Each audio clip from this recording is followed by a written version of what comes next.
Pai do Senhor, meus irmãos, graças a Deus, mais uma vez estamos aqui para podermos gravar uma aula e nessa oportunidade nós vamos gravar a unidade número um da apostila do Pentateuco, ok? Serão 4 vídeos que nós iremos gravar, né? Tratando de toda a apostila essa denominada Pentateuco, que tem como o objetivo, né, mostrar toda a estrutura do Pentateuco, falando da sua história, composição e também abordando o aspecto teológico do Pentateuco. Essa apostila ela tem 4 unidades, né, como é o padrão básico do IBAD, né, que é o Instituto Bíblico das Assembleias de Deus. Nós estamos gravando essas aulas no intuito de apoiar os nossos irmãos, né, que estão estudando conosco no Instituto da nossa igreja, a de Columbus. E essa apostila, né, especificamente essa apostila, ela tem 4 unidades. A primeira unidade vai falar sobre a história de Israel e a formação do Pentateuco. Né? A unidade 1 ela é dividida em 5 tópicos, que diz o mundo do Antigo Testamento, o tópico 1. O tópico 2 é a Terra Prometida, geografia da Terra de Israel. Tópico 3 fala sobre as línguas, né, do antigo povo de Israel. 4 vai falar sobre a origem do Pentateuco. E a quinta vai falar sobre o Pentateuco como resultado da fé do antigo povo de Israel. Então esse vai ser o objetivo desse livro, né? Falar a respeito da unidade de número 1. E a unidade de número 1 ela começa na página de número 12 mais 1, né? Os irmãos já sabem, ou 12, 14 menos 1, né? É a página de número 13. Glória a Deus. A unidade 1, História de Israel e a formação do Pentateuco. O capítulo de número 1 da unidade 1 fala o mundo do Antigo Testamento. Então, nós vamos falar através da revista, né? Vamos usar especificamente a revista. Ao final ou melhor, a apostila, ao final da unidade, eu vou fazer um breve resumo de tudo, né? Que foi falado, né?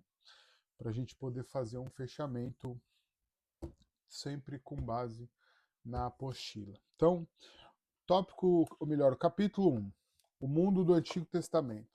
Os acontecimentos referidos do Antigo Testamento sucederam nos territórios que se limitam com a parte oriental do Mediterrâneo, o Egito, a Palestina e a Mesopotâmia. A Bíblia foi escrita cerca de 2000 anos atrás, e quanto às partes mais antigas do Antigo Testamento, cerca de 3000 anos. Os acontecimentos narrados tiveram lugar muitas vezes na solidão do deserto. O mundo e a Bíblia, o mundo da Bíblia é um mundo surpreendente,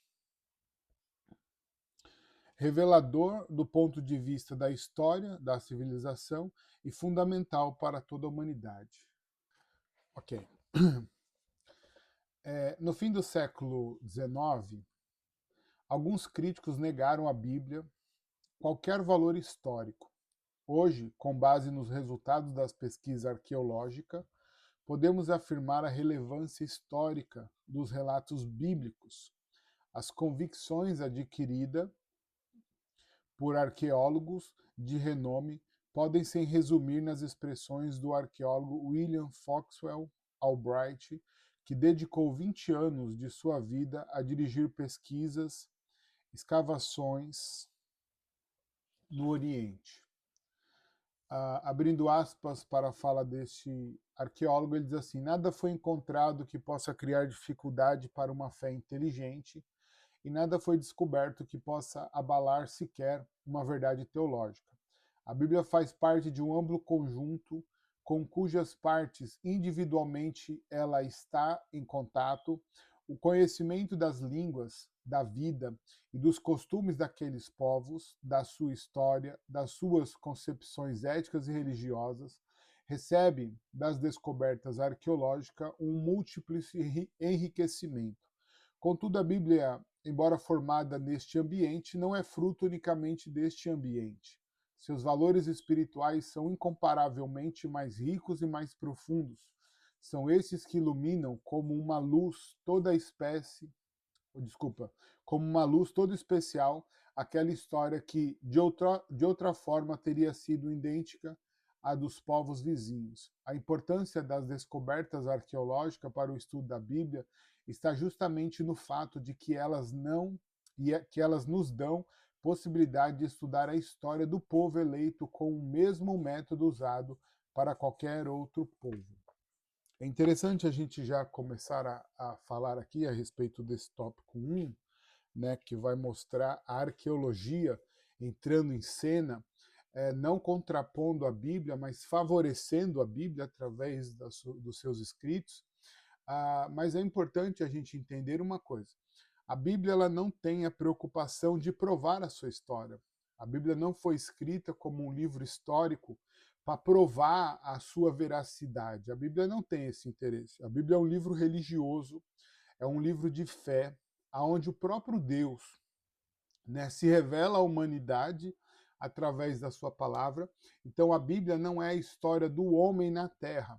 A Bíblia é a história de Deus agindo no meio dos homens. Então é Deus se revelando para os homens através da sua palavra. Então a Bíblia ela não tem o interesse de provar nada. Tanto que o fato é que a Bíblia não é uma narrativa cronológica. A Bíblia não tem, por exemplo, o interesse, né, de comprovar a sua veracidade no que tange como é que eu posso falar? Acabei de falar a palavra. No que tange a cronologia da história. Começou assim, assim, assim, e de forma cronológica ela vai citando. Não. A Bíblia ela vai contando a história. Obviamente que a humanidade faz parte dessa história que ela conta, na criação do mundo e toda da sua composição e da ação de Deus dentro da criação da terra, na criação dos animais e na criação do homem. Então, aliás, e do universo, né? Porque também tem um universo além da Terra. Então, a Bíblia ela tem o interesse de mostrar Deus agindo na vida do homem, não contando de fato a história do homem. E aí nós vemos aqui que a arqueologia ela entra, mas não para contradizer a Bíblia, ela entra para provar a veracidade da história que a Bíblia está contando. Porque embora a Bíblia não tenha o interesse de contar a história de fato, né, ou cronologicamente que seja, mas a Bíblia ela tem os seus relatos onde ela mostra, por exemplo, Babilônia, Egito. Dentro da Babilônia ela fala, por exemplo, os reis, os governantes, Faraó, dá nome para os faraós que participaram do evento, né, que corresponde ao texto bíblico. Então, arqueologicamente, a gente vai vendo isso se comprovando, né? A arqueologia vai provando a Bíblia. Além da arqueologia e da Bíblia, nós vamos ver um pouco mais à frente, nós vamos ver as histórias do mundo antigo também, né? Que não era necessariamente o povo de Deus que a Bíblia relata, porque a partir de Abraão, o foco da Bíblia se dá na descendência de Abraão, né? Então nós vamos ver ao longo da história, tanto arqueológica, porque a arqueologia ela vai descobrindo através das escavações, né, relatos e objetos de outros povos que confirmam a Bíblia e o povo de Israel na sua participação desses povos. Então, eu só queria deixar claro que, né, a Bíblia não tem o objetivo, né, de ser um documento histórico. Não, a Bíblia não tem esse compromisso. O que a Bíblia tem é um compromisso de mostrar a ação de Deus no homem. Então, a Bíblia é um livro de fé, é um livro religioso, que você precisa ter fé para poder crer na Bíblia Sagrada.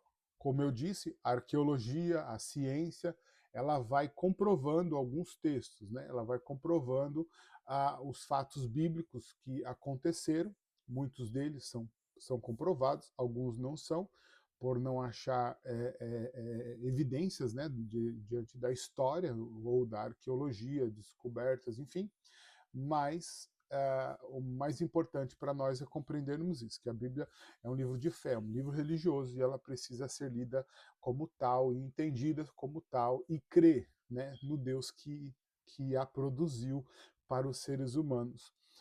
No meu entendimento, ao privilégio que Deus deu para nós. Amém? Então, continuando aqui, né, ainda no tópico 1, ou melhor, ainda na introdução, né, do capítulo 1, ele diz assim: na verdade, a fé não pode depender dos resultados das escavações arqueológicas. A ciência pode chegar aos acontecimentos, mas não ao significado religioso. Foi o que nós acabamos de falar. Aí aqui ele vai apresentar um arqueólogo chamado Roland Guerin de Vals, né, que ele nasceu em 1903, morreu em 1971, e ele teve era um historiador, arqueólogo, biblista francês, doutor em teologia, foi diretor da famosa École Biblique de Jerusalém de 1945 até 1965 e participou das escavações em Tel al-Fahran, 1946 até 1960, em Kibbutz Qumran, 1949 até 1958, e em Jerusalém, de 1961 até 1963. Ok? Primeiro tópico do capítulo 1, da unidade 1, é o crescente fértil, o cenário bíblico. Entre o mar Mediterrâneo e o Golfo Pérsico, estende-se a região que hoje chamamos de Oriente Médio, a mãe de muitas culturas da civilização. Sua população se concentra numa faixa semicircular de terras férteis, cercada por desertos e montanhas, começando no norte do Egito e continuando em direção ao Oriente, nas planícies de Canaã ou Palestina, né, e nas regiões da Síria e do Iraque, irrigadas pelo Tigre e pelo Eufrates. Por se situar entre esses dois rios, a parte oriental da região chamada Mesopotâmia, que significa entre rios, o nome Mesopotâmia significa entre rios, está escrito lá em Gênesis, aliás, a menção está em Gênesis capítulo 24, versículo 10, e toda essa faixa, em forma de meia-lua na crescente, constitui o assim chamado crescente fértil. O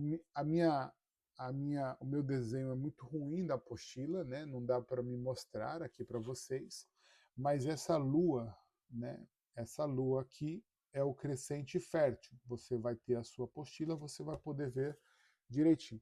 Aqui é o crescente fértil, é a parte fértil, né? Daquela região onde a Mesopotâmia, a Fenícia e a Palestina e Israel está aqui. Essa região, ela também é conhecida como o berço da humanidade, né? É onde tudo começou. O crescente fértil abrangia diversos países, indo do Egito ao Golfo Pérsico.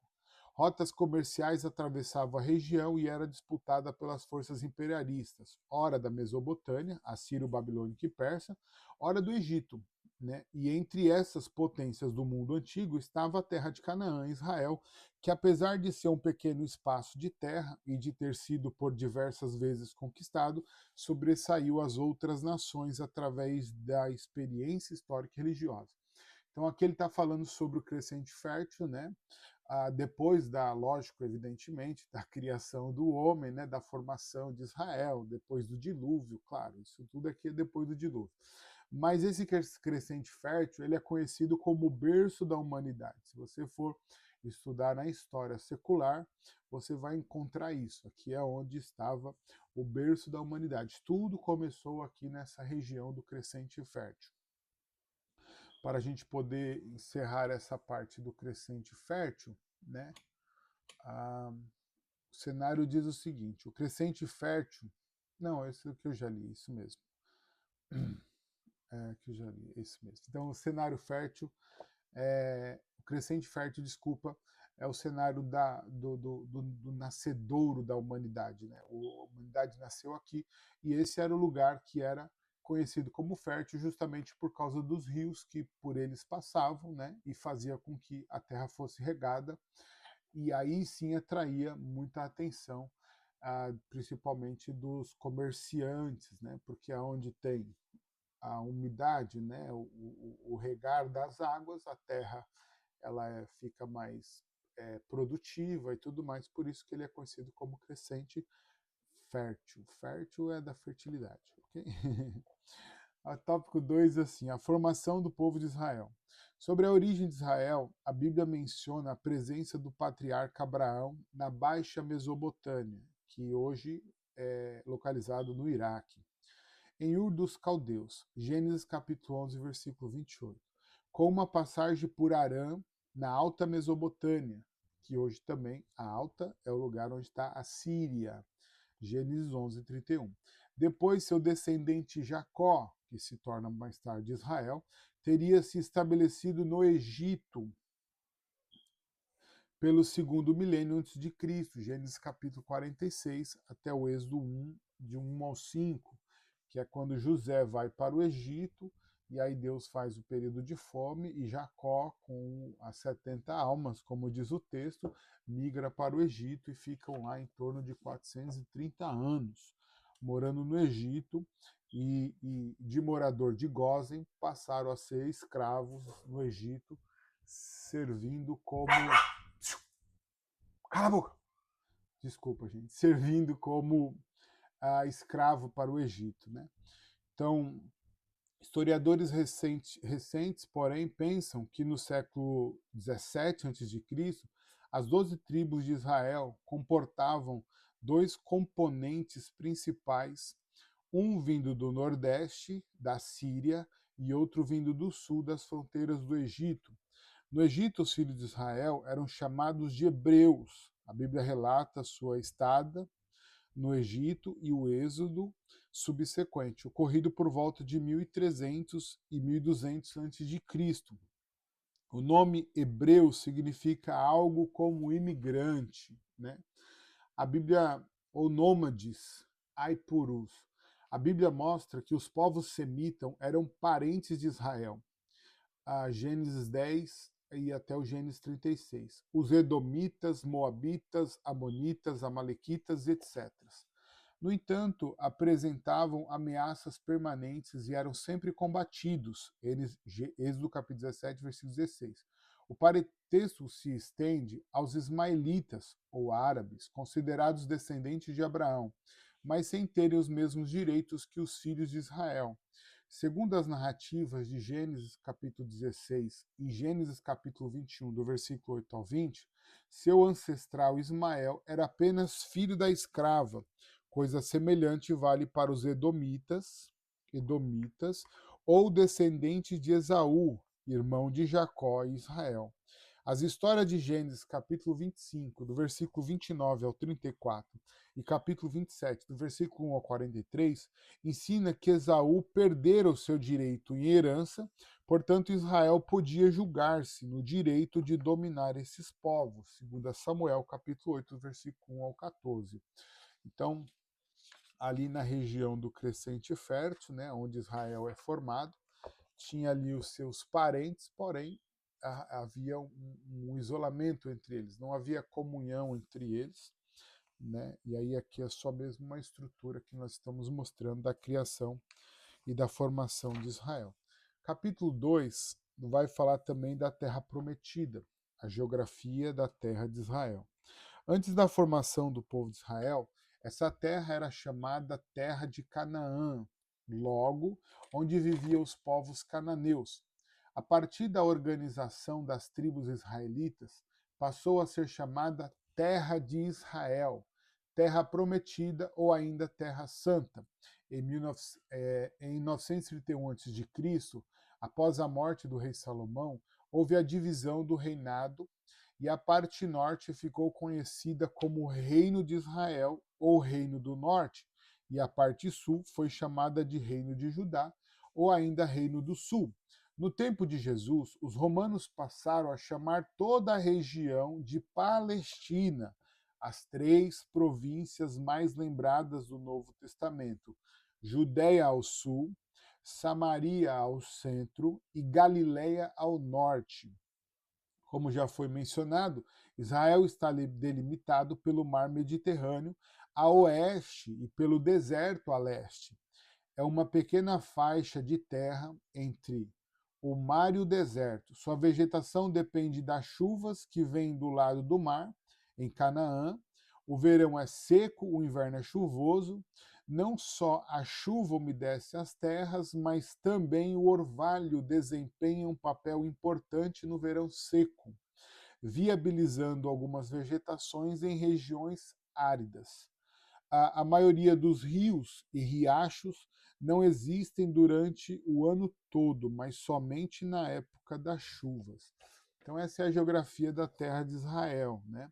O professor Milton Schwantz, né, ensina que não podemos esquecer que no cimo das montanhas também passavam caminho, justamente onde as águas fluem para um ou outro lado, para o Oriente, no sentido do mar, ou para no Ocidente, no sentido do rio Jordão. Várias importantes cidades se estabeleceram nessa linha sul-norte.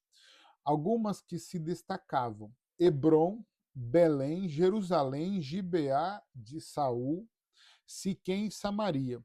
E é aí que parte bastante, aí que transcorre a história de Israel, em especial nas montanhas e em suas partes bastante altas.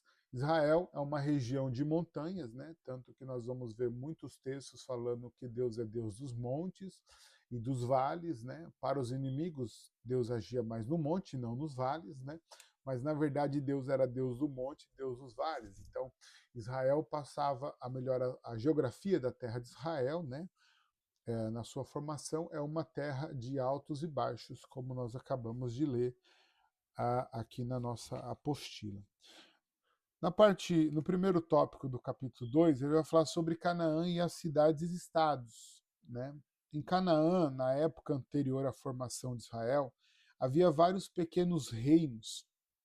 Veja o texto, Êxodo capítulo 3, versículo 8. Portanto, desci para livrá-lo das mãos dos egípcios e para fazê-lo subir daquela terra a uma terra boa e larga, a uma terra que mana leite e mel, ao lugar do cananeu e do heveu, do amorreu, do perizeu, do heveu e do jebuseu. Esse texto que ele cita aqui em Êxodo capítulo 8 é quando Deus fala para Moisés que Deus desceu, né, para ver como é que estava o povo de Israel, né? Interessante isso, para quem gosta de pregar, né? Portanto, desci.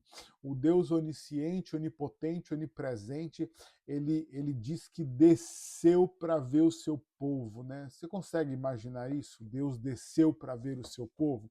Imagina Deus lá. Esse cenário, para mim, eu faço como a história de Salomão, que se vestiu, né, como um camponês para andar no meio dos camponeses do reino, né?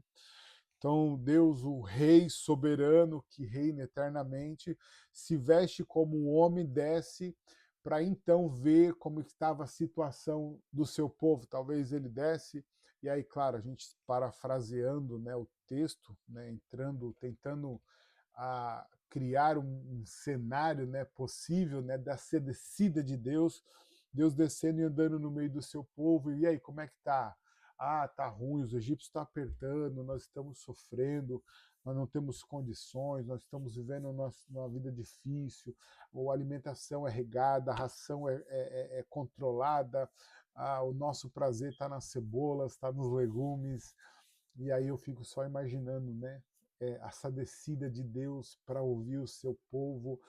E às vezes a gente olha para o nosso cenário, para o cenário atual, e pensa que Deus está alheio às nossas situações. Deus não está alheio às nossas situações, não. Deus está acompanhando, né?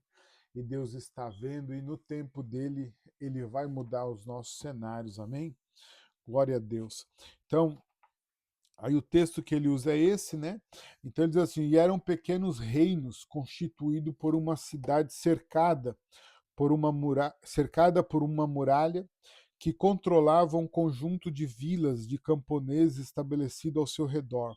Esse conjunto formava um pequeno estado. Os reis exerciam seu poder sobre a cidade em que moravam, e o professor Milton Schwantz ensina que naquela época as cidades mais importantes que estavam situadas nas planícies eram Gaza, Megido, Bet-San e Azor. Descobertas recentes da arqueologia informam que a região de Jericó já estava habitada pelo menos 6.000 anos antes de Cristo, assim como diz a Bíblia. Assim como diz a Bíblia, descobertas arqueológicas comprovam que na maioria das cidades havia um duplo cinturão de proteção, muro, com um só portão de entrada e o burgo, uma parte especialmente fortificada em torno do palácio e do templo. Quando uma cidade não tinha muro, era chamada de filha, o que significa dependência de outra cidade mais forte murada. De acordo com Wildo B. Gass, o tamanho das cidades não era muito expressivo. Né? Aí ele coloca a medida, por exemplo, de Azor, Megido e também de Jerusalém, e segue aí as medidas, vocês podem ver. As cidades-estados, que ele diz assim, a cidade murada, né, que eram, toda a cidade murada era a cidade fortalecida, porque os muros mostrava uma segurança para a cidade. Quando a cidade não tinha muro, às vezes ela nem era considerada uma cidade. Aqui ele coloca como filha, no sentido da dependência da cidade murada. A cidade murada ela era protegida, né? Então lá dentro não entrava qualquer um, só entrava quem fosse autorizado para passar pelos portões. Os portões eram fechados, tinham seus guardas nos portões, e aí os portões se abriam à medida que as pessoas tinham autorização para entrar e para sair. Então havia um controle sobre a cidade, por isso que a cidade elas eram seguras ou fortalecidas, né, pelos seus soldados que lá estavam e o muro, obviamente, né? Depois ele vai falar sobre os nômades, né, que eram os antepassados de Israel. Lembrando, irmãos, sempre, eu vou lembrar sempre, o livro do Pentateuco, aqui no capítulo 1, nós estamos estudando sobre a estrutura do Pentateuco, né, e vamos lembrar aqui o tema da nossa lição, né, é a história de Israel e a formação do Pentateuco. Então aqui está falando sobre a história de Israel e a estrutura, né, do Pentateuco, porque a gente foi lá no já foi até Jesus, né? Já falamos, já citou aqui até Jesus, o período. Já falamos aqui, inclusive, dos reinos na divisão do sul e do norte, que só ocorre posterior a 40 anos do reino de Salomão, ou seja, Saul 40 anos, Davi 40 anos, Salomão 40 anos, para que depois que o filho de Salomão assume o governo, se não me engano é Roboão, né, assume o governo, e aí então o governo é dividido, 10 tribos para um lado, 2 tribos para o outro, Reino do Norte, capital Samaria, Reino do Sul, Judá, capital Jerusalém, ok? Então, aqui é a história de Israel e a formação do Pentateuco. No capítulo 2 é que nós vamos, ou melhor, na unidade 2 é que nós vamos falar sobre a criação da humanidade, né? Isso mesmo. Na unidade 2 vai começar, Deus cria e se relaciona com o ser humano. Aí aqui vai começar a falar da criação do mundo, que eu já dei uma passada lá no Crescente Fértil, ok? Então, por enquanto, é a história de Israel e a estrutura ou a formação do Pentateuco. Depois ele vai mostrar Israel como nômade, né? Os seus antepassados. Os antepassados de Israel viviam em tendas ou acampamentos comuns, emigravam de um lugar para o outro. Gênesis capítulo 13, né? Vai falar de Abraão. Gênesis capítulo 18, capítulo 31 e capítulo 32. A expressão armar tenda significa permanecer num lugar. A expressão arrancar as estacas tinha o significado de partir, prosseguir viagem. Né? Mesmo os séculos depois da sedentarização, a expressão tendas de Israel era bastante utilizada. Quando ele usa esse termo sedentarização, ele está falando depois que Israel assume, ou melhor, entra na terra prometida e aí faz o seu assentamento de forma definitiva, ou seja, quando Israel entra para a terra prometida que Deus havia dado, depois da libertação do Egito e dos 40 anos no deserto, Israel se estabelece como nação na terra de Canaã, na terra prometida que Deus havia dado, e ali eles não saem mais, no sentido de peregrinar, ok? Lembra que o tópico está falando sobre os antepassados de Israel como nômades. Nômades, eles viviam viajando, armava tenda, desarmava tenda, armava tenda, desarmava tenda. Eles não tinham um endereço fixo, né? Vamos continuar aqui para a gente poder ter mais base. Os antepassados de Israel criavam gados, diferentemente dos beduínos árabes, que eram pastores de camelo. Os midianitas faziam incursões para saquear Israel. Guerreavam montados em camelos. Aí ele vai citar Juízes e Gênesis. Como seminômades, Israel vivia de seus rebanhos de ovelhas e cabras, gados pequenos, né? Gênesis 30 e 31, de cujas peles também fabricavam suas tendas. A criação de gado bovino foi possível após a sedentarização. Então, enquanto eles eram nômades, os gados deles eram gados miúdos, ovelhas, né?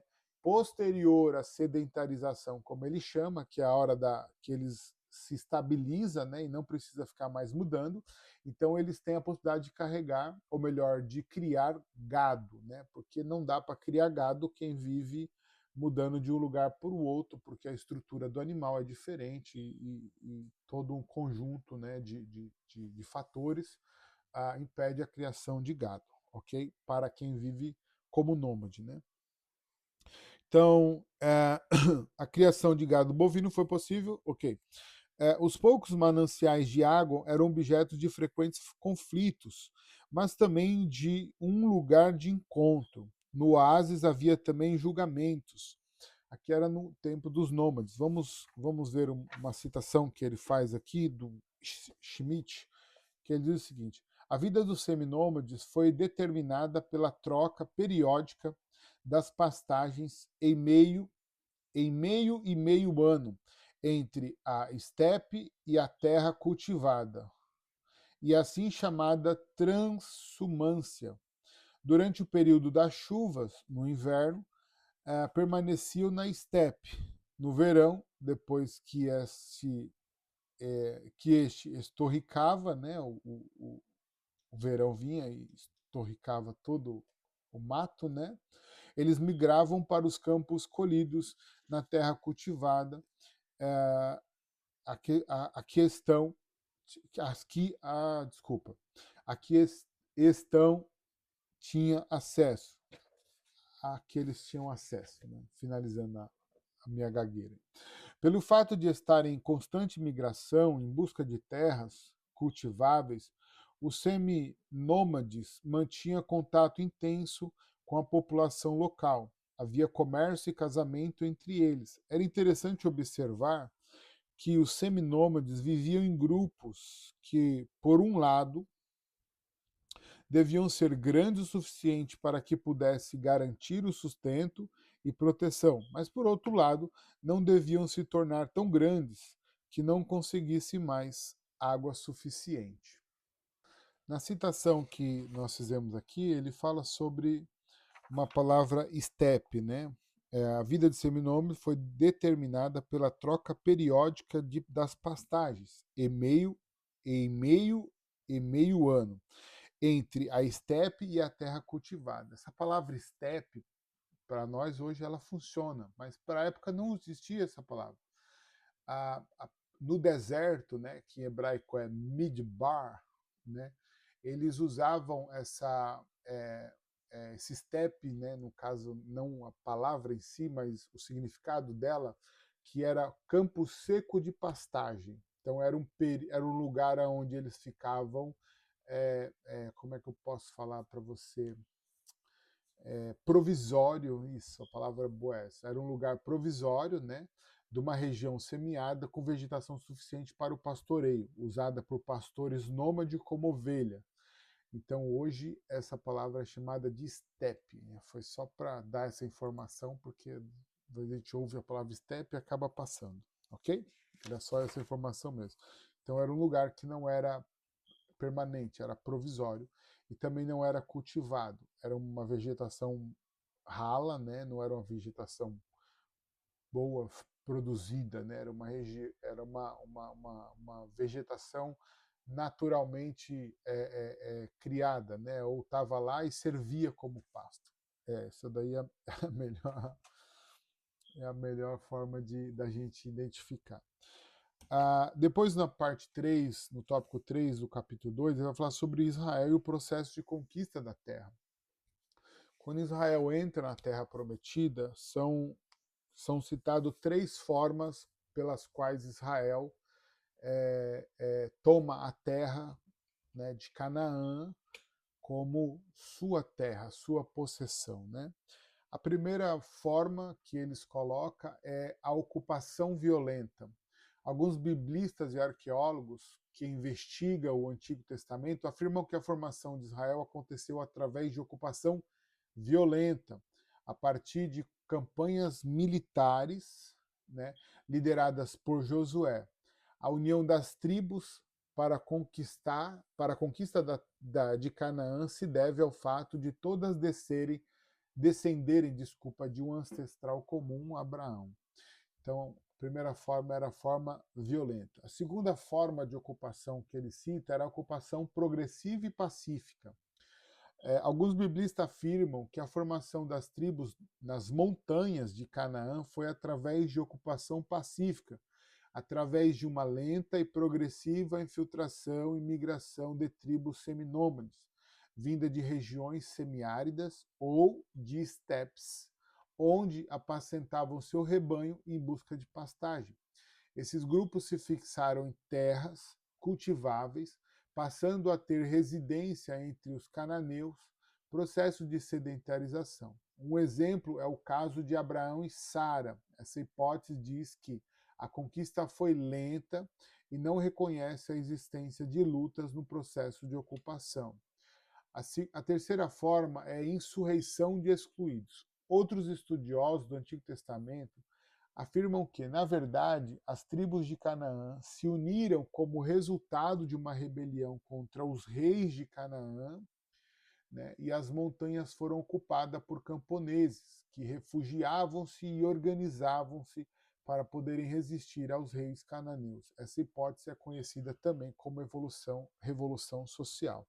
Então, esses são os 3 processos, né, que ele cita como a conquista da nação de Israel, ou do povo de Israel, seja eles os nômades ou posterior à sedentarização.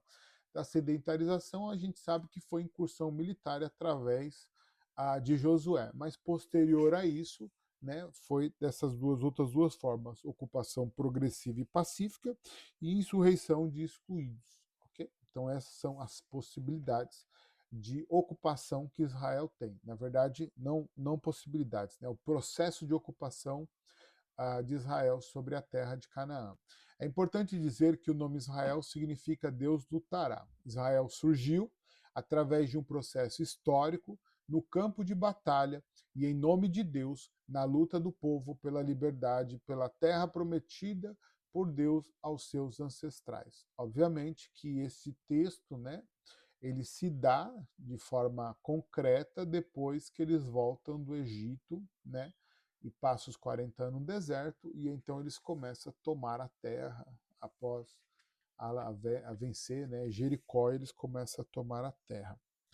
Então, para a gente agora começar o capítulo 3, vai falar sobre as línguas do antigo povo de Israel. A maior parte dos livros do Antigo Testamento foram redigidos em hebraicos, idioma do antigo povo de Israel e Judá. Alguns capítulos de Daniel e alguns documentos citados em Esdras constam em idiomas aramaico, língua irmã do hebraico, e de línguas administrativas do Império Persa, século VI, século IV a.C. O hebraico, enquanto língua falada, começou a entrar em declínio a partir de 586 a.C., quando os judeus foram levados cativos pelo exército babilônico. Nesta época, o idioma começou a ser lentamente substituído pelo aramaico como língua franca dos judeus. Há quem acredite, por sua vez, que o hebraico nunca foi substituído pelo aramaico. Segundo pensam uns poucos estudiosos, os judeus, ao invés de substituir o idioma hebraico pelo aramaico, isso de forma paulatina, né, pouco a pouco, tornaram-se bilíngue, ou seja, falavam fluentemente tanto hebraico quanto aramaico. Uma das evidências de que o hebraico continuou como língua viva até mesmo o período cristão do primeiro século, segundo os proponentes deste ponto de vista, são as referências ao idioma no Novo Testamento, tais como João, capítulo 5, João, capítulo 19, João, capítulo 20, Apocalipse, capítulo 9 e Apocalipse, capítulo 16. Né? Aqui na nossa lição ainda, ele vai falar sobre, né, os 3 tipos de língua, né, que são oriundos, né, do começo da humanidade, né, que era o semítico noroeste, o semítico norte, né, o semítico leste e o semítico do sul. Né? Então, naquela região, como era uma região grande, né, com as suas divisões, obviamente, então a cada ponto tinha a sua língua que falava, era a mesma língua, só que por cerca de 2.300 anos, o hebraico não foi usado como língua falada pelos judeus, sendo considerado uma língua morta. O ressurgimento do hebraico deve-se, em grande parte, e sem esquecer a contribuição dos massoretas ao trabalho de Eliezer ben Yehuda, após a criação do Comitê de Língua Hebraica, que posteriormente tornou-se Academia de Língua Hebraica. Resultado direto do esforço de Ben Yehuda, o hebraico começou gradativamente a ser utilizado como a principal língua nas comunidades judaicas. Hoje o idioma é falado em Israel e em vários países onde comunidades judíacas se fazem presente. Há quem diga, irmãos, que o hebraico ele nunca deixou de ser usado, até mesmo porque, embora eles estivessem indo para a Babilônia, a tribo de Levi, né, ela conservou a língua hebraica. Quando chega no Novo Testamento, depois de Alexandre o Grande, né, que vem com o helenismo e estabelece o grego, né, que é chamado de helenismo, em todo o mundo antigo, e nas ruas de Jerusalém se falava o grego, né, tanto que posterior a isso, o próprio Egito, né, ele encomenda a Bíblia hebraica, traduzida para o grego, né, que é conhecida como Septuaginta, porque o grego havia dominado, né, através de Alexandre o Grande, né, o helenismo. Né. Porém, dentro do templo, a língua usada dentro do templo era o hebraico. Então, os judeus nunca deixaram de ter contato com o hebraico. O hebraico ele ficou conhecido, inclusive, como uma língua morta. O hebraico e o aramaico foi considerado uma língua morta por um período. Há quem diga também que mesmo no helenismo, né, durante esse domínio do grego, né, nas ruas de Jerusalém também se falava o aramaico, porém dentro do templo se falou sempre o hebraico. Né? Então o aramaico depois da Babilônia se torna uma língua fluente para os judeus, né? Mas o hebraico nunca deixou de ser uma língua utilizada pelos os israelitas, porque ela era cultivada dentro do templo, né? Tendo em vista que os manuscritos eram escritos em hebraico. Então, se eles não soubessem falar o hebraico, não tinha como ler os textos sagrados, né? Os pergaminhos. Ok? Então, vamos passar para o tópico 3, que vai falar sobre os hebreus e a tradição oral. Desculpa. O meio de comunicação mais primitivo e fundamental da humanidade é o arquivo da memória humana. Acontecimento importante, contratos, as experiências tristes e alegres eram transmitidas de geração em geração, sobretudo por via oral. Não havia palavra escrita, havia somente a palavra falada. Os primeiros adoradores de Deus não podiam escrever os seus pensamentos sobre Deus ou as suas experiências com eles, mas podiam falar a respeito delas, e isso eles fizeram. pais e mães contavam a seus filhos histórias sobre os seus próprios pais e avós. Os hebreus não eram o único povo a passar adiante as suas histórias oralmente. Várias narrativas babilônicas antigas têm alguma semelhança com as narrativas da Bíblia. Uma das histórias mais tarde transformada em poema, a Enuma Elishi, né, conta a história da criação do céu e da terra, mas também conta sobre uma multidão de deuses que lutavam entre si e que forma finalmente e que foram finalmente dominados e governados por Marduk, né? Então, isso é uma história antiga, né, da Babilônia, né, que esse Marduk foi o principal deus da Babilônia. Contar histórias era uma forma de preservar a cultura do povo, de fazer com que soubesse quem eles eram e como eram diferentes de seus vizinhos. Os contadores de histórias recitavam suas memórias em reuniões da comunidade ou para celebrar datas especiais. Ao contarem suas histórias, eles talvez as embelezassem para estimular o interesse de sua audiência, mas não ousava distanciar-se do ponto principal, nem alterar qualquer verdade essencial. Era a fé e a cultura que estavam sendo transmitidas nessas histórias. Vale lembrar também que aqui ele está falando sobre o período das escritas, né? Como não tinha escrita, então havia tradição oral. Mas mesmo posterior à escrita, né, que a gente vai ver aqui quando a escrita primitiva surge, mas mesmo depois da escrita, por exemplo, no tempo ainda de Jesus, nós vamos ver no tempo de Jesus que a tradição oral ela era tão forte quanto no começo. Por quê?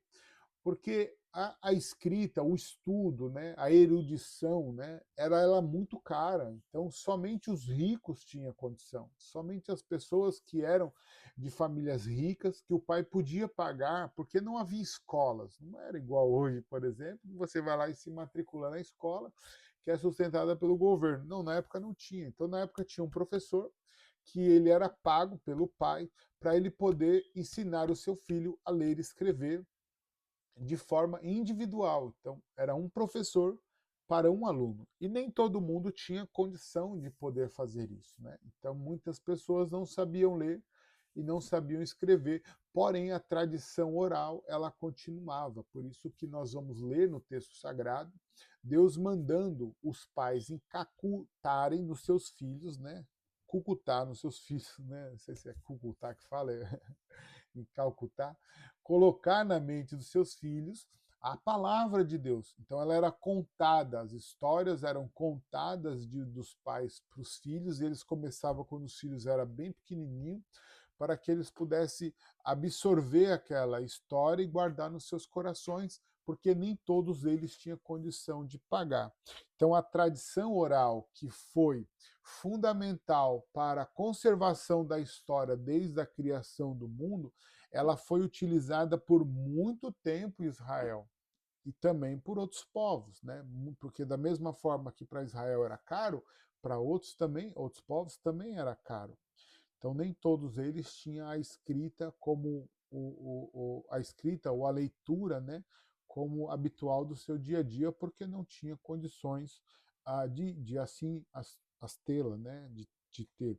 A tribo de Levi tinha, porque eles aprendiam no templo. É obviamente que mesmo na tribo de Levi havia as divisões, né? Então dentro das divisões aqueles que serviam dentro do templo, eles tinham que ler a Torá, né? Então eles tinham que ter o ensinamento. Mas talvez quem servisse, por exemplo, no sacrifício, no degolar do animal, ou na limpeza, ou até mesmo nas músicas, nos cânticos, talvez esses não tinham, né? Ou talvez, eu não estou afirmando não, porque não posso afirmar isso. Mas o fato é que a tradição oral, ela conservou, né, a história dos hebreus e por muito tempo, e mesmo depois da escrita, do aperfeiçoamento, do texto massorrético, depois de tudo isso, ainda a tradição oral ela se valia, né? E hoje, por que não ainda continuarmos conservando a tradição oral e ensinarmos os nossos filhos a palavra do Senhor? É tão importante. Eu vou, claro, pegar uma brecha aqui, né, e falar, né, porque assim, hoje a gente não tem essa preocupação de memorizar mais, porque a gente tem tudo escrito, então quando eu quero, eu abro a Bíblia, eu leio, quero o livro, eu pego, leio. Memorizar, a gente não tem mais aquela preocupação em memorizar. Se você olhar um pouquinho mais para o passado, você vai fazer uma comparação com hoje. Hoje, antigamente, os nossos pais, vamos por assim dizer, né, eles memorizavam mais do que a gente. Por exemplo, eu cheguei a pegar um período na Santa Ceia que durante a distribuição do pão da Santa Ceia, hoje a gente canta um hino, mas eu cheguei a pegar um tempo que não se cantava um hino. A igreja ficava sem ninguém cantar, e aí, enquanto os diáconos, né, iam servindo a ceia da igreja, e esse processo demora um pouco, né, os irmãos se levantavam e recitavam textos de cor. Então, Salmo 23, versículo 1, o Senhor é meu pastor e nada me faltará. Aí ele sentava. Aí outro levantava e dizia Salmo 91, verso 1, e aí ele ia citando os textos e um monte de gente ia citando. Eu lembro porque a gente tinha vontade de recitar, então a gente procurava e ninguém levantava com a Bíblia na mão para ler, as pessoas levantavam para recitar versículos de cabeça que eles tinham, né? Então havia uma preocupação naquela época e hoje a gente não tem mais essa preocupação. Hoje a gente lê porque se eu não tenho a Bíblia, eu tenho um livro. Se eu não tenho a Bíblia, nenhum livro, eu tenho meu smartphone, que eu posso abrir o meu iPhone e achar o texto e ler, e as inteligências artificial que nos dá tudo muito rápido, muito explicado, enfim, né? Então a tradição oral ela serviu por muito tempo, porém, né, hoje já não se tem mais essa prática, infelizmente. Depois vem no tópico, no capítulo 3, né, no tópico 2, vai falar sobre a escrita primitiva. Né?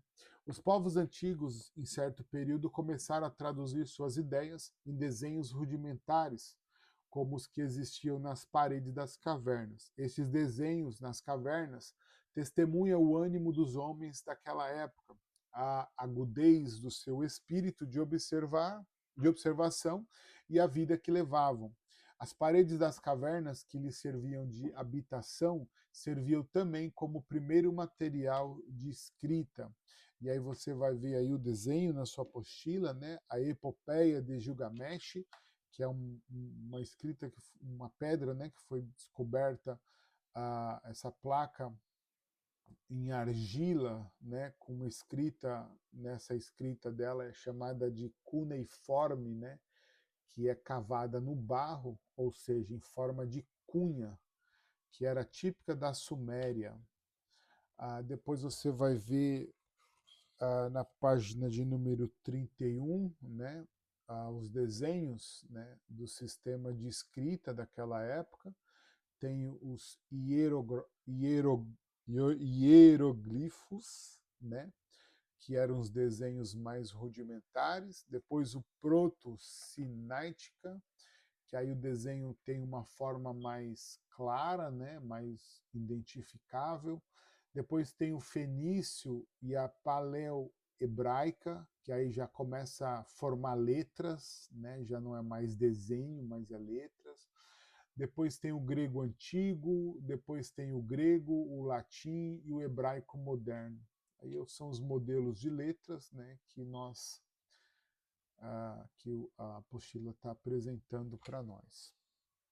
Ainda na escrita primitiva, foram os fenícios que produziram o mais antigo alfabeto, cerca de 1.200 anos antes de Cristo. O alfabeto hebraico é descendente direto, e o hebraico, assim como o fenício e o ugarítico, é uma língua cananeia, que junto com o aramaico forma o grupo de línguas conhecido como semítico do Oriente. É o que eu tentei falar um pouco mais atrás, né? Eles tiveram a mesma origem. Eu engoli as palavras e acabei falando de forma diferente. Depois nós vamos ver aqui o material de escrita. Né? Para produzir escritos de maior extensão e também para facilitar o manuseio, inventou-se a escrita em papiro, utilizado no Egito desde 300 anos desde o ano 300 antes de Cristo, né? O papiro era retirado da medula do arbusto do papiro, que crescia como planta palustre na costa africana, sobretudo no delta do Nilo, mas também na Síria, na Ásia Menor e na Sicília. Quando nós vemos o texto de Moisés, que Moisés foi deixado no Nilo, nós vamos ver ali que a Bíblia diz que o cesto dele foi colocado nos juncos, né? Não na água, mas nos juncos. É desses juncos que é tirado o papiro ali do rio Nilo, né? Do delta do Nilo. Outro material bastante utilizado eram os rolos de couro, né? Obtidos de pele de animais raspadas sem curtimento.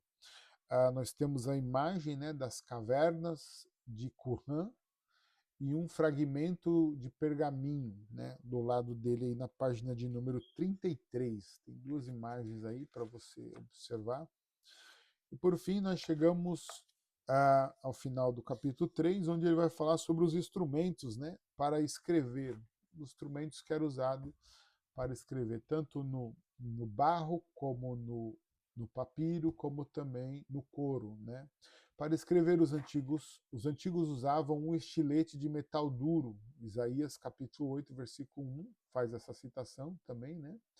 Com o qual se gravavam letras em lâminas de metal, sobre fragmentos de cerâmica, couro, rolos de papiro e em pergaminhos. Se escrevia com uma caneta. Peraí, desculpa. Os estiletes eram utilizados para gravar letras em lâminas de metal, né? E sobre os fragmentos de cerâmica, de couro, de rolo de papiro, em pergaminho, se escrevia com uma caneta. Essa caneta era uma ponta de ferro, né? Que era, ou melhor, era uma pena que era cortada, desculpa, né? E com tinta usava-se um líquido composto de fuligem dissolvida de uma resina de óleo, que eles faziam então a escrita, e aí isso está na página de número 34. Depois aqui ele vai falar sobre o texto do Antigo Oriente. Concluímos o capítulo 3 apresentando uma tabela de textos conhecido do Antigo Oriente Médio, e consta também a possível data de composição e uma breve descrição do documento. Aí você tem aqui essa tabela, né, na página 35, você tem que colocar de lado para você ver a divisão, né, que ele coloca o hitita, o acádio e o sumério, né, ou o sumério, acádio e hitita, para seguir bem a ordem. Aí o nome, o século, né, antes de Cristo, e a descrição, e aí você pode ler muito bem. Para reflexão, ele diz assim: o meio de comunicação mais primitivo e fundamental da humanidade é o arquivo da memória humana. Acontecimentos importantes, contratos, experiências tristes e alegres eram transmitidos de geração em geração, sobretudo via oral. Considerando o mundo em que vivemos hoje, fale sobre a importância de ler, memorizar e transmitir o texto bíblico para outras pessoas. E aí essa reflexão que você tem para finalizar o capítulo 3. O capítulo 4 vai falar sobre a origem do Pentateuco. A palavra Pentateuco é de origem grega, né? Pentateucho, e significa 5 recipientes, indicando os rolos escritos de pergaminho ou de papiro, que eram guardados em receptáculos. E neste caso, os 5 rolos são os primeiros 5 livros da Bíblia: Gênesis, Êxodo, Levítico, Número, Deuteronômio, usando seus nomes grecolatinos, né? Cada um dos livros do Pentateuco ocupava um rolo inteiro de um papiro. Na tradição judaica, esses rolos são conhecidos pelas suas primeiras palavras. Então, no hebraico, né, a Gênesis é conhecido como Bereshit, que significa no princípio. É a primeira palavra que está escrito na Bíblia do Taná, ou no Pentateuco, melhor dizendo, na Torá. Né? O Taná é os outros livros, na Torá. O segundo livro é o Shemot, que significa nomes. O terceiro livro, no hebraico, é Vaikra. que significa chamou. O quarto livro é o Mabid, Mabid, Mamidbar, Mamidbar, né, que significa no deserto. E o quinto é o Debarim, que significa palavras, né? Significa palavras. Então você tem aí Mabidbar. Mabidbar. Então é Bereshit, Gênesis, Shemot, Êxodo, Vaikra, Levíticos, Mabidbar, que é Números, e Debarim, que é Deuteronômio. Então, seu significado é no princípio, nome, chamou, no deserto e palavras.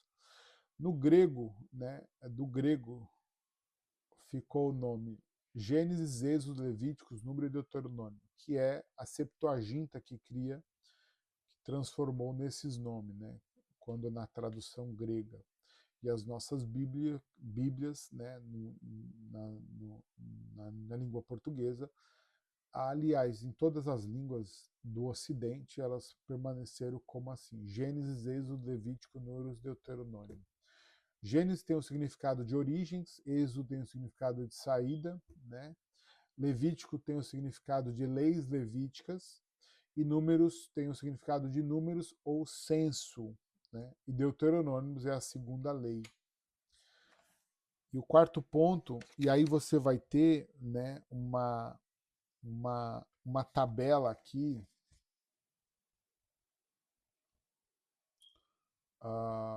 Não, a tabela é depois. Vamos falar primeiro sobre as divisões. As divisões do Antigo Testamento. O Pentateuco foi o nome usado na patrística. Os judeus preferem chamar Torá, lei ou lei de Moisés. Na verdade, a denominação Pentateuco é muito antiga e, como já foi dito, provém da Septuaginta.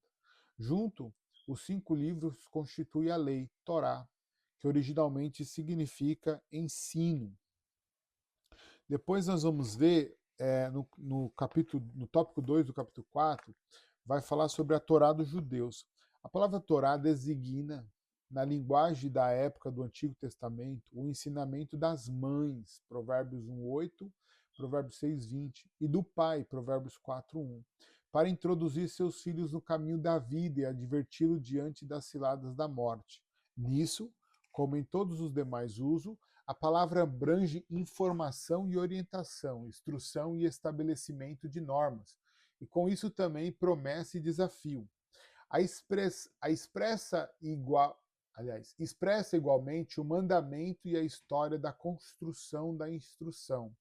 A partir daí, a palavra Torá torna-se um termo técnico para a instrução dos sacerdotes aos leigos. Jeremias capítulo 18, versículo 18, Ezequiel capítulo 7, versículo 26.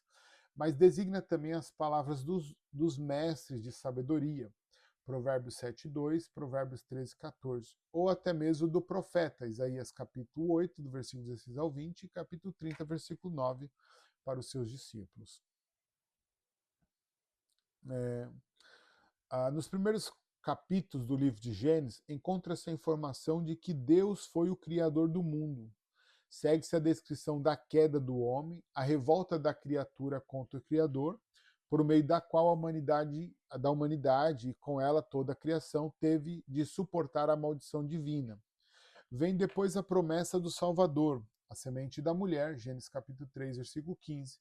O pecado leva o Senhor a destruir o homem pelo dilúvio, fazendo desaparecer da face da terra. Depois desse dilúvio, de que só escapou a família de Noé, surge um período de apostasia, cujo cúmulo leva o homem a construir uma torre capaz de enfrentar as nuvens e o próprio Deus, Gênesis capítulo 11, versículo 4. Deus, porém, na sua bondade infinita, propõe preparar um povo de que há de sair o Salvador. E de Ur dos Caldeus chama Abraão. Então começa um novo tempo. Então essa é a história da Torá dos judeus, né?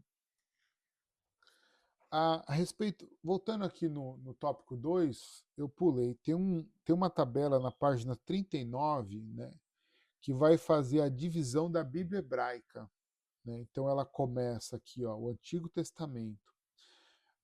Ele vai falar sobre a Torá, né, a lei, mostrando os 5 capítulos, que é os 5 livros, que é o Pentateuco, né? Mas para os judeus é Torá, não é Pentateuco, é Torá. Pentateuco é para a igreja ortodoxa, católica e protestante, né? Depois nós vamos ver os judeus com a Taná. A Taná dos judeus, ela tem profetas anteriores, profetas posteriores, né?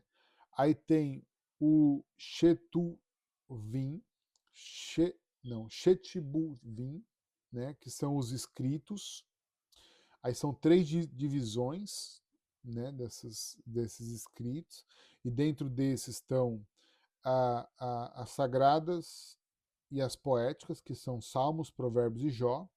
Aí depois o livro no hebraico, né, a Bíblia hebraica, a Taná, ela segue o Miglot, né, que é os rolos, que aí vai contar a história de Ruth, ou melhor, vai conter o livro de Ruth, Cantares, Eclesiastes, Lamentações, Esther, e por fim, os históricos, que é Daniel, Esdras e Neemias, 1ª e 2ª Crônicas. Então, em todos essas divisões aqui, né, da livro da Taná, em comparação com a nossa, vale lembrar que a nossa não tem nenhum acréscimo diferente da Taná, ok? A nossa Bíblia segue a Taná, é só a divisão que é feita diferente, porque a gente coloca profetas maiores, profetas menores, né? Então a gente divide os livros. Aí nós temos os históricos, né? Os poéticos, que aí no caso é Jó, Salmos, é, Cantares de Salomão, Eclesiastes e Provérbios. Depois nós vamos ter os livros históricos, que é a 1ª Reis, 2ª Reis, a Josué, Ruth, qual mais? 1ª Crônica, 2ª Crônicas, Esdras, Neemias. Esses livros são todos livros históricos, né? Depois tem os profetas, que aí vai seguir os nomes dos profetas até concluir o Velho Testamento. Então tá aqui, você tem a divisão dele certinho, mostrando, né, os livros que você pode ver na sua tabela da página 39. Então aproveite, meu amigo e minha irmã, e leia direitinho a sua apostila. Nós vemos aqui a Torá, né? Aqui a Torá dos judeus, não, a Torá e a história do povo dos judeus, né? Nos primeiros capítulos do livro, aí já li essa parte, né? Deus, porém, na sua bondade infinita, propõe preparar o povo que há de sair do Salvador. De Ur dos Caldeus chama Abraão, e então começa um novo tempo. Deixa eu ver até onde eu fui aqui. Depois nós vamos ver a autoria do Pentateuco, né, ou da Torá. O nome Moisés aparece como autor e um dos principais personagens, certamente entre os hebreus de seus dias. Moisés reunia todas as qualidades para tomar a maior parte na escrita do Pentateuco. A tradição rabínica judaica defende com veemência a autoria mosaica da Torá. Vários teólogos cristãos também argumentam que a autoria mosaica dos 5 primeiros livros da Bíblia é incontestável. Veja alguns textos utilizados. Aí, na sua apostila vai mostrar, melhor, na nossa apostila, né? Vai mostrar alguns textos, por exemplo, Êxodo capítulo 17, Êxodo capítulo 24, Êxodo capítulo 34, Números capítulo 3, Deuteronômio capítulo 31, que aqui faz uma menção direta na autoria de Moisés como o escritor, né, do Pentateuco e da Torá. O tópico 5 vai falar sobre os 5 primeiros livros da Bíblia, né, e a teoria sobre a formação da composição. No período do século XVIII e XIX, sobretudo na Alemanha, os pesquisadores conseguiram resultados significativos para a teologia bíblica. Neste período havia uma insistência crescente de que o texto bíblico fosse submetido ao estudo mais rigoroso, segundo os melhores métodos de análise científica. A abordagem racionalista levou ao questionamento da autoridade do texto bíblico e da autoria mosaica do Pentateuco. Aí depois eles têm os métodos, né, dos conceitos histórico-crítico, né, e o método. O primeiro método, né, designa um conjunto de procedimentos que permitem acesso mais objetivo a um objeto de pesquisa. Deve ser transmissível, é preciso que possa ser ensinado e aprendido. Depois tem o método histórico, né, que implica reconhecer que os textos bíblicos foram concebidos e compostos em tempos idos, que se desenvolve num processo histórico e que, por conseguinte, a relação com aquele tempo tem provavelmente algo a dizer sobre o sentido de tais textos. Depois tem o crítico, né, que significa estabelecer distinções e, com base nelas, poder julgar os diversos aspectos do texto ligado à história, o processo de constituição do texto e a identidade do autor. E aí, com isso, vem... Ok. Não, eu queria só ler mais uma parte ainda do conceitos, que diz assim, essa abordagem textual buscava descobrir as fontes literárias de um documento.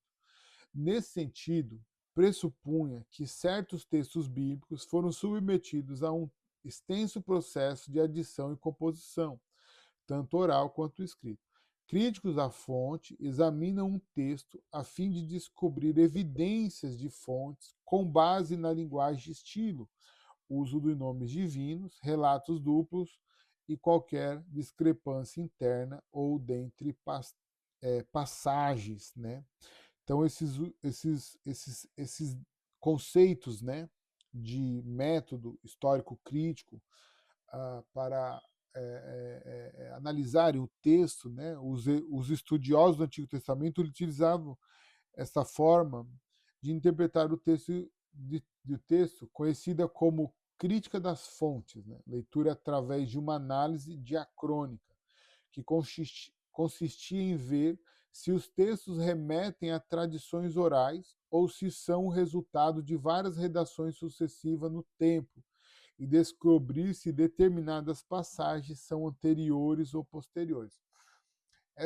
Esse método de estudo aqui deles para poder analisar o texto bíblico, né, conforme como é que eu posso dizer assim, eram métodos que eles tinham para o tempo deles, né?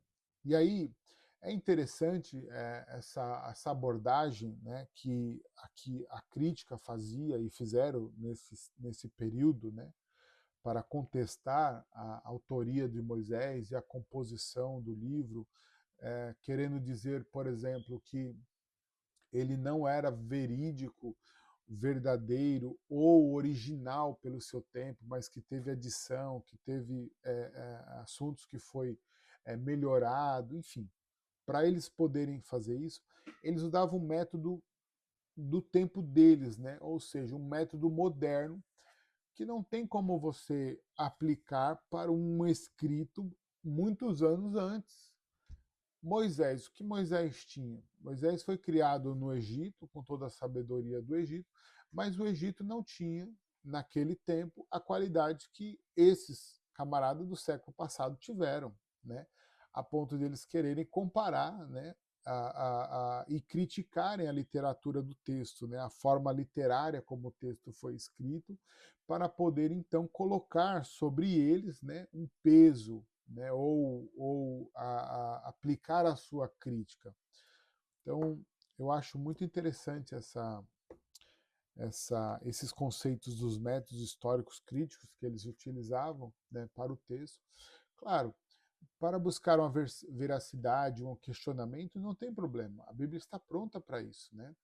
Mas as pessoas precisam entender que, e nós precisamos ter essa compreensão, de que, como é que eu posso falar? Aliás, eu já falei, eu só preciso repetir de novo, né? 1:14 até 1:15:7. Ok. 7. As consequências do método histórico crítico.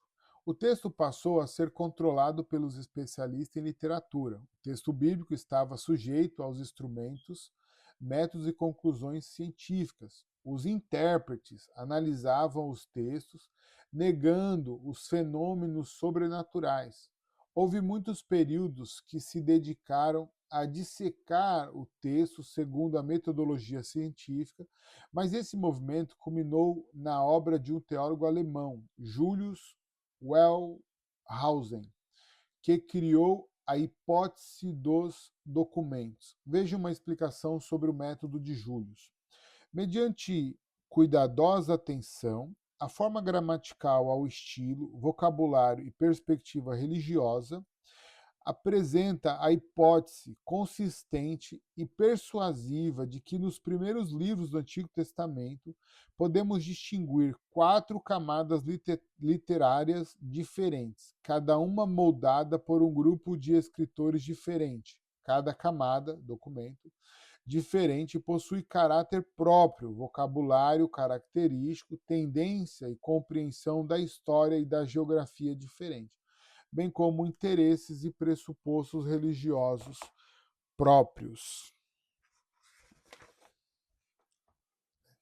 O centro dessa hipótese situava trecho do Deuteronômio, né, em 621 a.C., com base em 2 Reis 22 e 23. O rolo encontrado ali foi considerado como sendo alguma forma do Deuteronômio. O material mais antigo é constituído por 2 empreendimentos literários.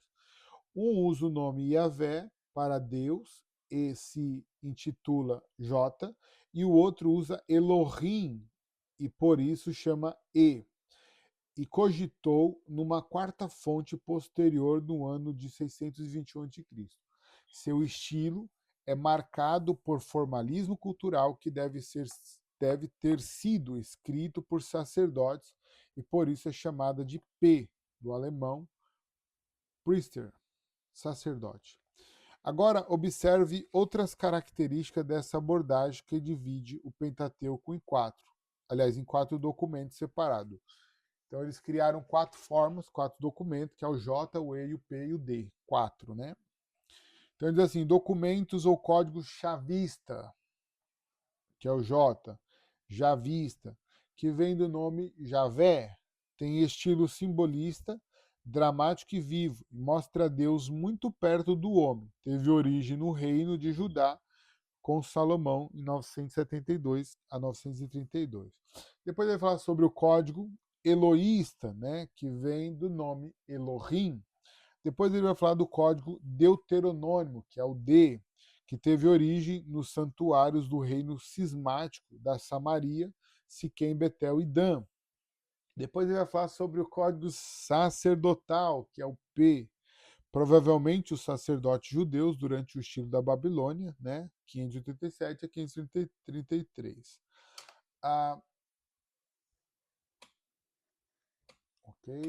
Ok. Quando nos deparamos com as questões colocadas acima, somos confrontados sobre a autoria do Pentateuco. Afinal, as declarações que mostram ordens expressas de Deus para Moisés para escrever estariam equivocadas?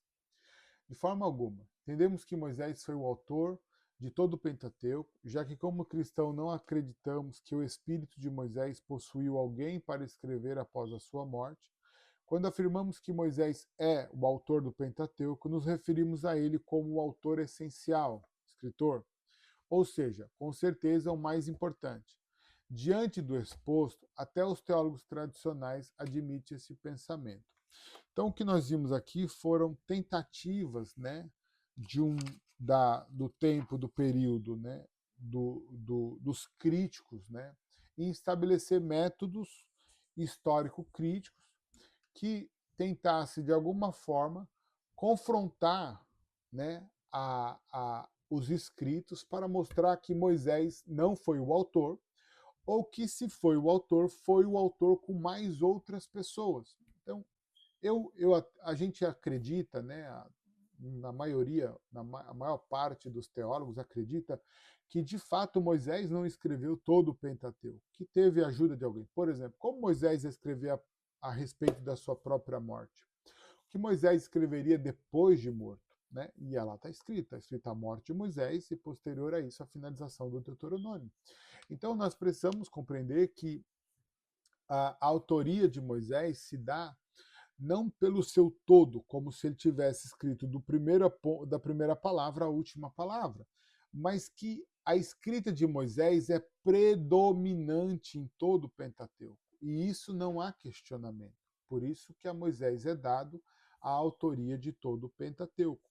Então nós vimos aqui as divisões, né?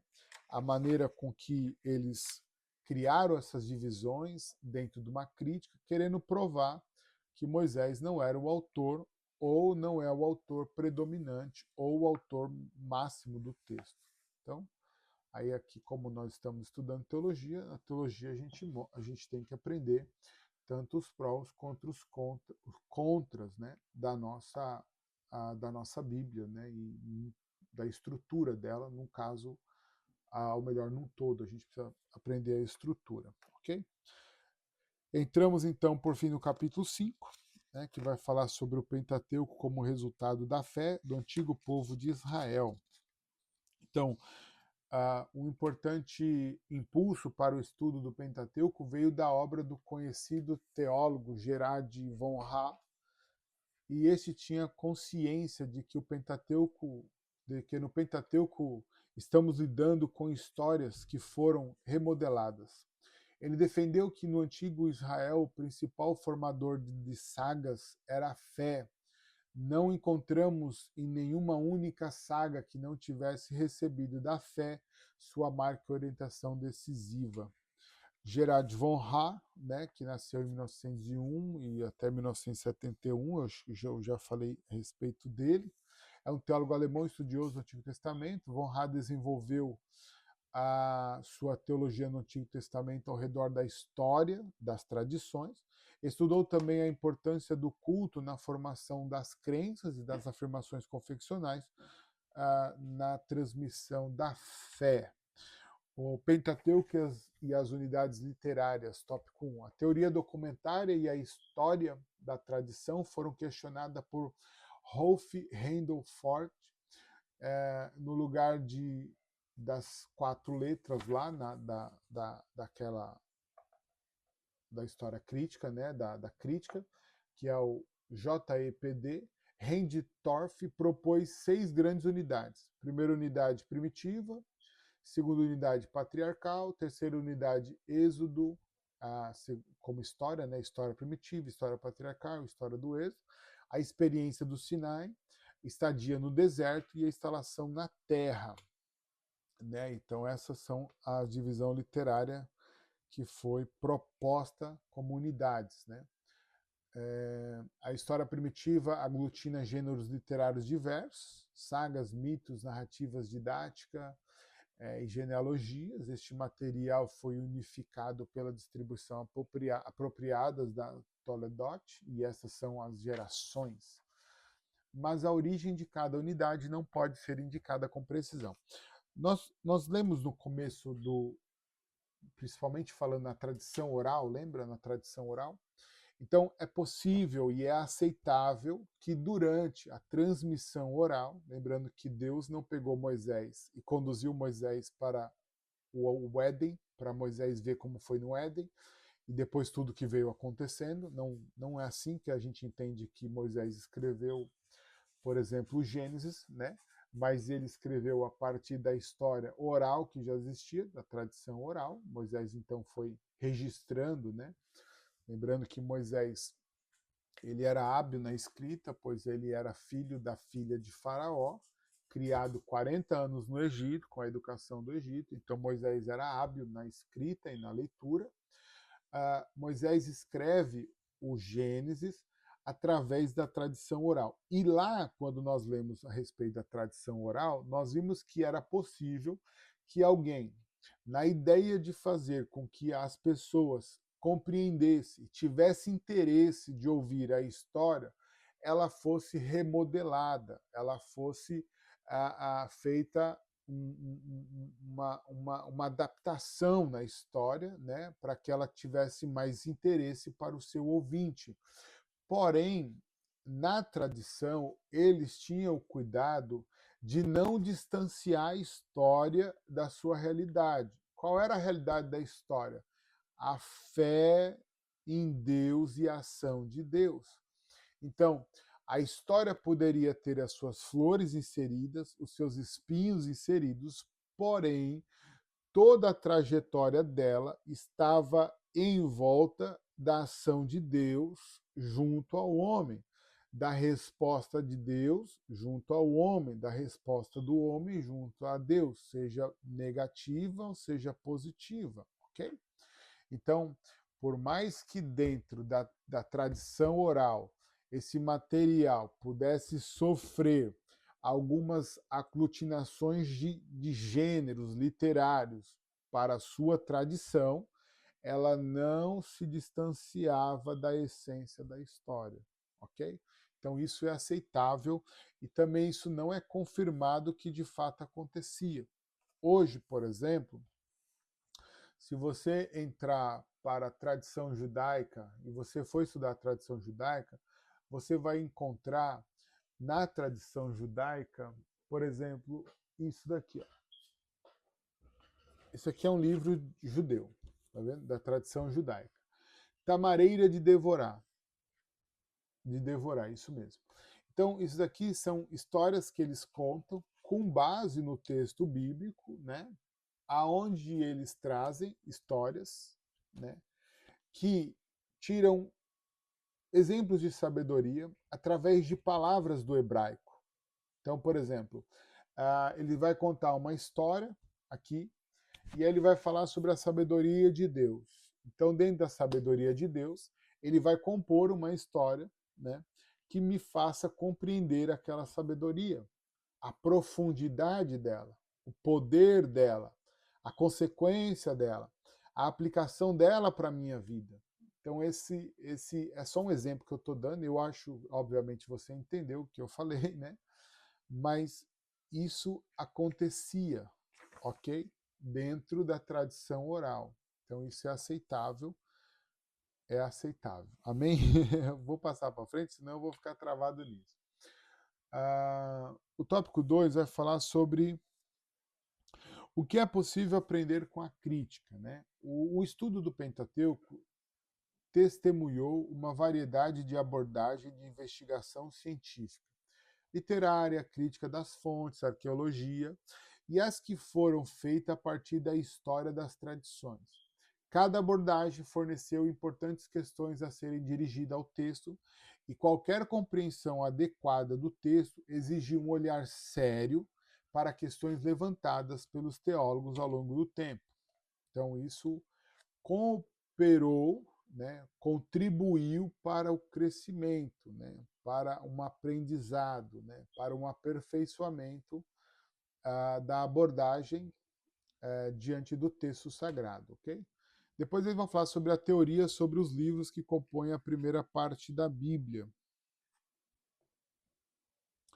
Passamos a abordar a questão do conjunto de livros que devem compor a primeira parte da Bíblia. Para judeus e cristãos, é incontestável o fato de que Gênesis, Êxodo, Levíticos e Número Deuteronômio foram uma unidade dentro de uma sequência e um propósito do cânon bíblico. No entanto, o corte entre Deuteronômio e o começo do livro de Josué tem levado à criação de diversas teorias. Aí aqui você vai ver algumas teorias, né, que, por exemplo, primeiro, eles vão falar sobre a teoria do Exateuco, que aí no caso esse Exateuco está falando de 6, né? O Pentateuco fala de 5, Gênesis, Êxodo, Levítico, Números, Deuteronômio. Esse Exateuco acrescenta o livro de Josué nos rolos. Depois nós vamos falar sobre o. E depois vai ter a outra possibilidade sobre o tetrateuco, ou a outra teoria, tetrateuco. O tetra é de 4. Então ele vai falar Gênesis, Êxodo, Levíticos e Números, né? E aí depois ele vai falar sobre o Eneateuco. Eneateuco, acho que são 9, não é isso? 2, 4, 6, 8... 9, exatamente. Que aí seria o conjunto, né? Isso é uma teoria, ok? Que esse Eneateuco é Gênesis, Êxodo, Levíticos, Número, Deuteronômio, Josué, Juízes, 1º e 2º Samuel e 1º e 2º Reis. 1º e 2º Samuel, 1º e 2º Reis. Segundo alguns exegetas, o conjunto de Gênesis até o 2º Reis deve ser lido como uma grande unidade literária, que vai da criação do mundo até o exílio da Babilônia. O tema principal dessa narrativa seria a Terra. O professor Harold Heimer comenta que, de início, o Senhor a promete aos patriarcas. Em Êxodo e Números, Israel caminha para ela no deserto. Josué a conquista e os juízes a defende. Com Davi e Salomão, torna-se um reino unido e depois dividido em norte e sul. No fim, Israel perde essa terra quando do exílio de Babilônia. Então, essa é a teoria do Eneateuco, né? Colocando 9 livros, contando que 1º e 2º Samuel, 1º e 2º Reis seja um volume só, que é, no caso do Taná, eles são. E por fim, né, a outra teoria é o Pentateuco, que é o original, né? Os 5 primeiros livros que existem, um texto fundamental que os separa dos livros subsequentes. 3 pontos fundamentais. Primeiro, Moisés é o maior de todos os profetas. Por isso, a lei de Moisés sugere todas as outras formas de revelação. A sua Torá é incomparável, insuperável e permanecerá válida para sempre. Em outras palavras, a revelação que remonta a Moisés precede Moisés e precede a todas as outras revelações dos profetas. Razões porque, no cano, Moisés precede os profetas anteriores e os profetas posteriores. Moisés é o maior profeta de todos os tempos.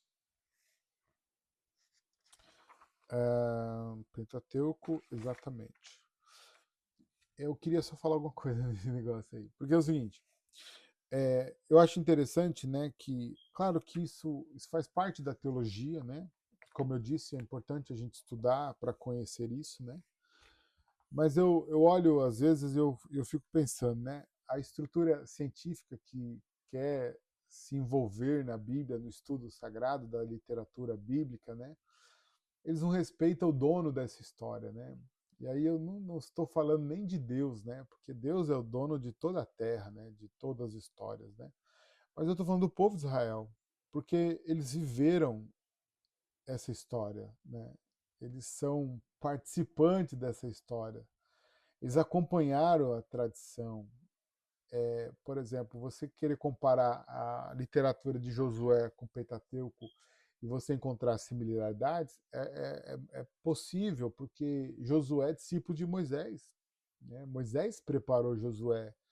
Josué aprendeu aos pés de Moisés. Josué foi o sucessor de Moisés, né? Então, é fácil um sucessor ser semelhante ao seu professor, né? O aluno ser semelhante ao professor, o discípulo ser semelhante ao seu senhor. Isso é quase que normal, né? Mas o que eu acho interessante é eles quererem mudar uma história que já está concretizada, né? Já está composto, né? Então, para nós, isso serve apenas para aprendizado, né? E mostra para nós que a força daquilo que já foi estabelecido, principalmente em 90 antes de Cristo, né, que foi o Concílio de Jâmia, que eles firmaram, né, a canonicidade dos livros tanto na verdade da Taná, né, que aí eles firmaram ali Eclesiastes, Provérbios, Cantares de Salomão, Ruth, Esther, alguns livros mais, foi quando eles inseriram de forma legítima, né, na canonicidade desses livros, né, pelo povo de Israel. Embora o povo de Israel, antes disso, já praticavam, por exemplo, o livro de Cantares, ele é cantado nas festas do tabernáculo de Moisés, né, ou melhor, de Israel, né, a festa do tabernáculo, ou a festa a Sukkot, né, a festa do Sukkot, que é onde eles comemoram a colheita, enfim. Então eu acho interessante esse pessoal quererem mudar uma história que já vem milênios, assim podemos dizer, né, de tradição de um povo, simplesmente porque eles entendem, através do estudo deles e da compreensão deles, né, da ciência que eles têm sobre o estudo, mudar uma tradição inteira. Para a gente encerrar, né, os 5 livros do Pentateuco, o Pentateuco encerra os 2 pontos absolutamente essenciais na definição da identidade de Israel, né, e os patriarcas e Moisés. Israel é o povo que descende dos patriarcas e viveu a experiência do êxodo liderada por Moisés. Os elementos básicos do Pentateuco são as promessas feitas aos antepassados pelo Senhor, Deus de Abraão, Isaque e de Jacó, e a saída de Israel do Egito, da casa da servidão. Essas duas afirmações sustentam todo o Pentateuco. Flávio Joséfo, né, que foi um importante historiador judeu já no tempo de Cristo, diz assim: ninguém pode escrever a história, nem há discordância nos escritos. Mas apenas os profetas souberam, por inspiração divina, os fatos mais antigos e de nós distantes, e com clareza narram como as coisas aconteceram no tempo deles. Portanto, é natural e até mesmo necessário que não tenhamos milhares de livros divergentes que se contradizem, mas só 22 livros que encerram a história de todos os tempos e merecem fé. Desses 5 são os livros de Moisés, com as leis e a tradição, desde a criação do homem até a morte do próprio Moisés, num período que abrange quase 3.000 anos. O Pentateuco e a estrutura do cânon hebraico ajudam a entender o Novo Testamento. Observe que Moisés chegou diante do Jordão com seu povo e morreu sem ter podido atravessar essa última fronteira. Ficou, pois, incompleta a sua obra. A conclusão do Pentateuco é uma conclusão aberta para a terra que Moisés contempla. Josué terminará a obra iniciada. Jesus, quando aparece nos evangelhos, tem a missão semelhante. Anuncia a vinda do reino, ou seja, o dia em que Israel poderá finalmente tomar posse da sua terra, e começa o Novo Testamento. Isso significa o acabamento da obra incompleta de Moisés. Jesus é um outro Josué. E aqui ele faz a referência, né, porque Jesus ele é batizado no Jordão e o ministério de Jesus começa ali, porque é ali que ele é apresentado. João, quando tem a visão, né, ele olha para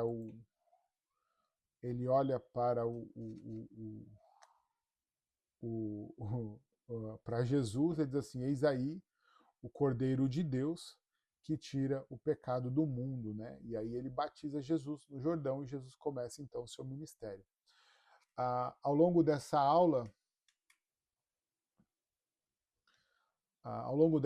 nós percorremos um caminho que não é apenas histórico, mas profundamente teológico. Começamos compreendendo que a Bíblia não nasce no vazio, mas dentro de um mundo concreto, situado geograficamente entre o Egito e a Palestina, a Mesopotâmia, no chamado Crescente Fértil, né? Esse ambiente não apenas molda os acontecimentos narrados, mas também fornece um pano de fundo para a revelação divina na história. No entanto, como vimos, embora a arqueologia confirme a historicidade de muitos elementos bíblicos, a fé não depende da arqueologia, pois a ciência pode alcançar os fatos, mas não o significado espiritual que eles carregam. Isso já estabelece um princípio essencial. A Bíblia é histórica, mas não é apenas histórica, ela é revelação. Avançando, entendemos que a geografia da Terra Prometida não é acidental. Israel está situado entre grandes potências e rotas comerciais, funcionando como um verdadeiro corredor entre nações. Essa posição estratégica revela algo teológico. Deus coloca o seu povo no centro das relações humanas, não para isolamento, mas para testemunho. Também vimos que Israel não surge como uma nação estática, mas como um povo em movimento. de nômade a povo estabelecido, passando por processos complexos de formação, conflitos e conquistas. E isso revela que a identidade do povo de Deus não é construída apenas por território, mas por aliança e história com Deus. No capítulo sobre as línguas, compreendemos que a revelação bíblica se dá através de meios humanos, hebraicos, aramaicos, tradição oral e escrita. A transmissão da fé começa na oralidade, na memória, na família, e só depois se organiza na escrita. E isso nos mostra que antes de ser um livro, a palavra de Deus foi vida vivida e fé compartilhada.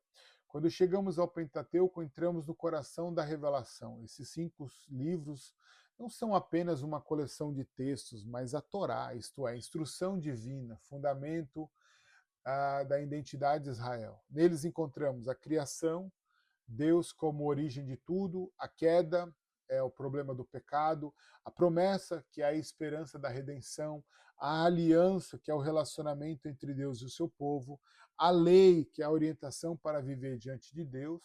Além disso, vimos que há discussões acadêmicas sobre autoria e composição, como o método histórico crítico e a hipótese documental, que analisam o texto em suas camadas históricas. Porém, essas abordagens, embora úteis, não esgotam o sentido do texto.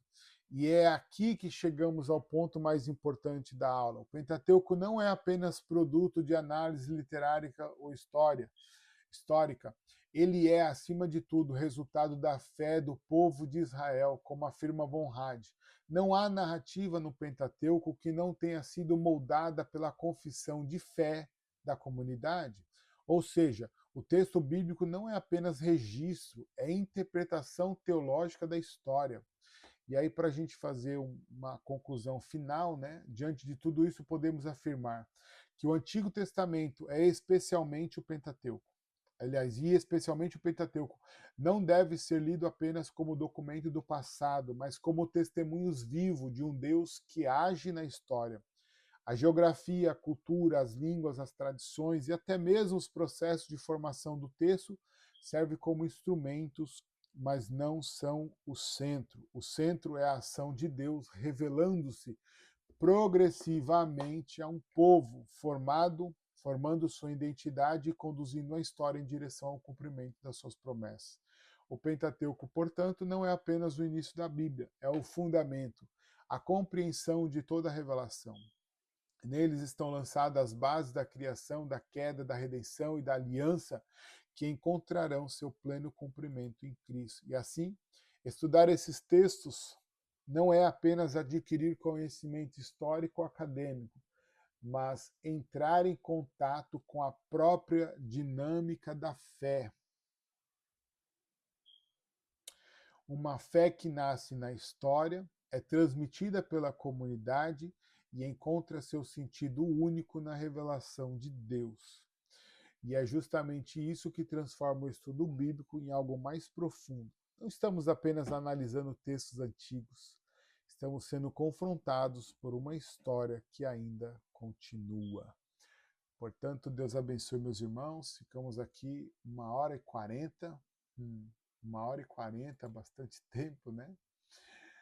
Que Deus abençoe, que você tenha, que essa aula te ajude, né, a compreender, né, e mais tarde nós vamos gravar o restante dos 3 unidades do livro Pentateuco para finalizar essa matéria. Deus abençoe você, nos vemos em uma outra oportunidade.